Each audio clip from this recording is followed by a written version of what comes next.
insight for today is I'm honored. I'm honored to be able to share this with my family, have my name on a plaque, a pillar away from my oldest brother. I've always idolized and been super close with both Tripp and Hank, and Tripp was inducted in 2015, so to be able to have my name alongside his a couple spots over is quite the honor.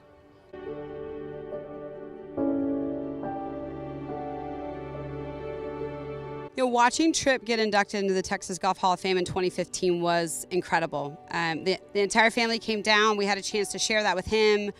Some of his closest friends, like we had a crew, but for him to be able to be recognized for his accomplishments, he had a tremendous amateur career, won a national championship with Oklahoma State, played in a couple Masters, won the U.S. Mid-Am. So for him to be recognized for his accomplishments on the course, he's the only one who didn't pursue professional golf, but he still has had an incredible and very successful career. So, and he runs and manages a very successful business. So he's kind of a jack of all trades.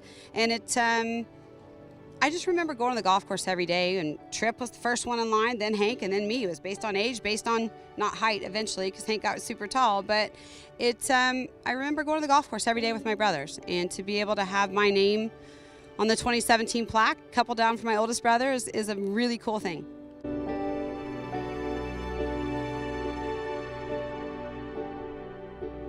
My family, first and foremost, my mom and dad. My dad provided us the opportunity.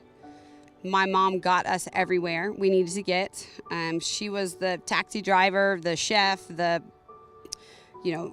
flight she made all of our reservations and hotels, and she was the heart and soul behind the operation, basically. And my brothers, I idolized them. I wanted to do what they did. And Tina Bonsi was a mentor of mine that I met at the University of Texas. She is very large and in part responsible for me being here.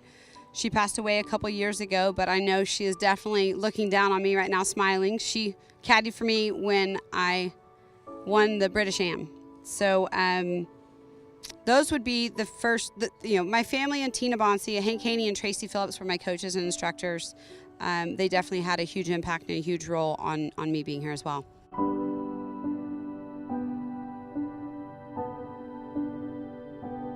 One thing that I think I underestimated in my amateur career was I never really understood the magnitude of playing my high school career undefeated. So I distinctly remember the flag going down on 18 my senior year at Highland Park High School. I knew that I played as good as I could play, and I knew that I had won. That was a very good moment, because I didn't think, as a freshman, it wasn't like I won this one, I'm going to win the next one. I just wanted to play and compete and win. And that was an accomplishment that I think I often overlook. But to have that over a 4-year period where I won every event, I think that's something that I'm really proud of, that I often don't talk about.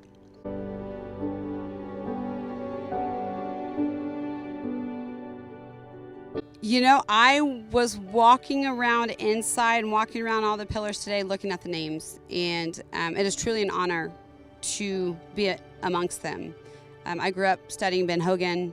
I grew up playing out at Stonebridge, but also at the Four Seasons, Las Colinas Resort and Club. So Mr. Nelson, I was about 10. He says, hey, sweetie, what's your name? And I said, hi, Mr. Nelson, my name is Kelly. He goes, Kelly, what's your full name? I said, Kelli Kuehne. He said, that has a nice ring to it. So to study so much film of Ben Hogan, to try and emulate his technique, to have Mr. Nelson used to sit there and watch me hit balls when I was little. I was young. Hank Kuehne was one of my instructors, and Tripp, my oldest brother. Bob Rollins. I grew up playing golf with him every weekend. So to be able to have these type of players that I was surrounded by, I was always playing people who were better than me, who were older than me. So it really helped develop me, because I was like, hey, I got to chase them, right? So I was always playing my brothers. They weren't going to let me win. And I think that's kind of it's probably why I'm here. I had exposure to a lot of great people, a lot of them that are on these pillars, and it's very rewarding, and I'm very humbled to be amidst this group.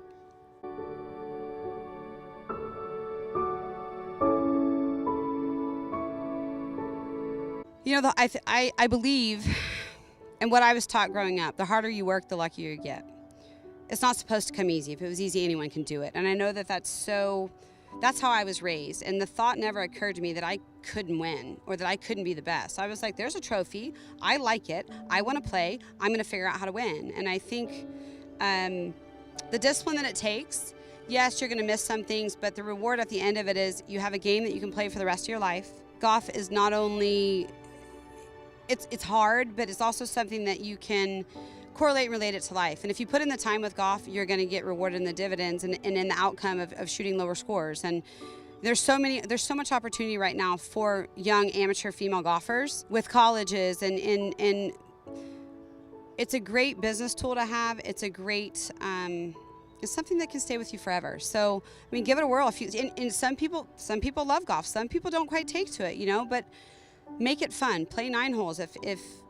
If you have a daughter or someone, 18 holes is too long. I started out playing 9 holes, and then I found a love and a passion for the game that, 30 years later, I'm standing here, and I started this game when I was 10. So it's something that once you find the love for it, it'll continue to grow and it'll never go away.